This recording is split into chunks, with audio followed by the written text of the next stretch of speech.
બે હાથ જોડી વિનંતી છે મિત્રો, દરેક ઘર, દરેક સભ્ય આ વિડીયો અચૂક સાંભળે અને દરેક મિત્રો સુધી, આપણા સગા સંબંધીઓ સુધી આને શેર કરે. આપણા ભરૂચની અંદર 9 વર્ષની દીકરીને હાર્ટ એટેક આવ્યો. 9 વર્ષની. તમે જો કોઈ મેડિકલ ટર્મ સાથે જોડાયેલા છે, વિદ્યાર્થીઓ છે, એમને ખબર હશે, કોઈ પણ માતાના દીકરીના શરીરની રચના આવી હોય એને 45 વર્ષની નીચે હાર્ટ એટેક આવે જ નહીં, પરંતુ અત્યારે આવે છે. ભરૂચની અંદર છેલ્લા 4 જ મહિનાની અંદર ડાયાલિસિસ કરતા પેશન્ટોની અંદર 25% બાળકો નોંધાયા છે. ના કોઈ સામાન્ય વસ્તુ નથી, અતિ અતિ અતિ ભયાનક વસ્તુ તરફ આપણે ગુજરાતની જનતા જઈ રહી છે. એનું જ્યારે સર્વે કરવામાં આવ્યું ત્યારે ખબર પડી કે ગુજરાત રાજ્ય રેડી ટુ ઈટ પેકેટબંધ વસ્તુઓના ખાનપાનની અંદર, બજારમાં વેચાતા તમામ વસ્તુના ખાનપાનની અંદર પ્રથમ સ્થાને છે. હું છેલ્લા 6 વર્ષથી ભરૂચની અંદર ક્લિનિક ચલાવું છું. છેલ્લા 1.5 વર્ષની તમને વાત કરું, 1.5 વર્ષની અંદર નાના બાળકો ડાયાબિટીસની પ્રોબ્લેમ, કેન્સરની પ્રોબ્લેમ, કિડની ફેલ્યોરની પ્રોબ્લેમ, અસ્થમાની પ્રોબ્લેમ, ચામડીના રોગોની પ્રોબ્લેમ, આ છેલ્લા માત્ર 2 વર્ષ પહેલા આ સમસ્યા આટલી બધી નહોતી, પરંતુ છેલ્લા 2 વર્ષની આ સમસ્યા અનેક ગણી વધી છે, અનેક ગણી. એટલે સભ્ય સમાજના લોકોએ, જાગૃત નાગરિક અને થોડા સંવેદનશીલ સંસ્કારી પરિવારો હવે ચેતવાની જરૂર છે. કારણ કે આપણે વડવાઓ કહી ગયા ને, સંતો કહી ગયા, જેવું અન્ન ખાય એવો ઓડકાર હોય. હવે આહાર એટલી હદે આપણો બગડી ગયો છે કે જો હવે જાગૃત નહીં રહે તો ત્રીજી પેઢી, આપણી તમારા ઘરમાં જે નાની પેઢી ઉછરી રહી છે ને, એ ભયાનક ગતિ તરફ આગળ વધી રહી છે.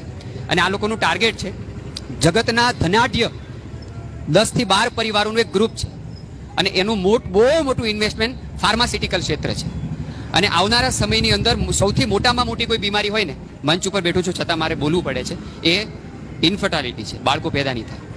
એટલે આ લોકો હવે ભારતમાં એ લોકોને પરમિશન મળતી નથી, જાપાનમાં એ લોકોને પરમિશન મળી ગઈ, કોરિયામાં પરમિશન મળી ગઈ, ત્રીજા રાષ્ટ્રનું મને નામ ખબર નથી. યંગ લોકો યુટ્યુબમાં વિડીયો પણ જોયો છે, 35 મિનિટની આખી ક્લિપ છે. 30 હજારના એવા મોટા હોસ્પિટલો બનાવવાના છે જેમાં આર્ટિફિશિયલ ઇન્ટેલિજન્સથી બાળકો પેદા થશે અને એ બાળકોની અંદર દાળ ભાત શાક રોટલી કરતા એને નિરોગી રાખવા માટે, હેલ્ધી રાખવા માટે અથવા તેનું શરીર ટકાવવા માટે ગોળીઓની જરૂર પડશે. આ હદે હવે આપણી જનરેશન જઈ રહી છે. એમાંથી બચવું હશે ને તો આહાર શુદ્ધ હશે તો બચી શકીશું. ને એ લોકો આવી સંખ્યા વધે એટલા માટે આપણો આહાર બગાડ્યો છે. છેલ્લા 3 વર્ષની અંદર જ સર્વે એવું કહે છે કે બાળકોની અંદર ભયાનક રીતે આ પેકેટબંધ વસ્તુનું ખૂબ ચલણ ચાલ્યું છે. અને એ ચલણની અંદર આપણે ક્યારેય વિચાર્યું નથી કે કેવી રીતે બને છે, એની અંદર શું નાખવામાં આવે છે. જ્યારથી રશિયા અને યુક્રેન આ બે વચ્ચે જ્યારે યુદ્ધ થયું એટલે પામ તેલ મોંઘું થયું, તમને ખ્યાલ હશે, બરાબર? કારણ કે આપણે ઇમ્પોર્ટ કરીને લાવતા હતા મલેશિયાથી, એટલે 2 આંકલા બાંધે તો નુકસાન બહુ બધે થાય. અને એ નુકસાનમાં શું થયું કે પામ તેલ મોંઘું થયું, એ તો ખરાબ જ હતું. પરંતુ ભારતની અંદર અને ખાસ કરીને ગુજરાતની અંદર ખાણીપીણીના ગુજરાતીઓ શોખીન આપણે, બરાબર? હવે આ ધંધા તો બધા ચાલવા જોઈએ. તમે જેટલી પણ બેકરી પ્રોડક્ટ જોવો છો, જેટલી પણ bakery product, branded by branded, તમે કંપનીનું નામ લઈ લો, બરાબર? 2 જ વસ્તુમાં માં ઘરે ભાખરી રોટલી બનાવે તો મોણમાં તેલ નાખે.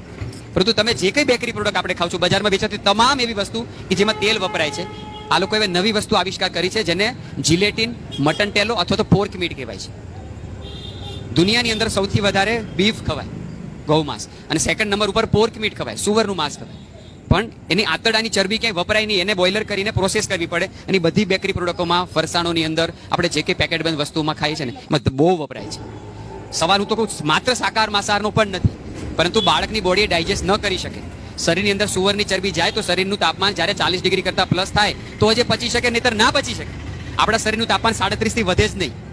એટલે બાળકને મેગી ખવડાવો તો પહેલા એને તાવ લાવો, તાવ આવશે તો જ મેગી પચશે, નહીતર નહીં પચી શકે.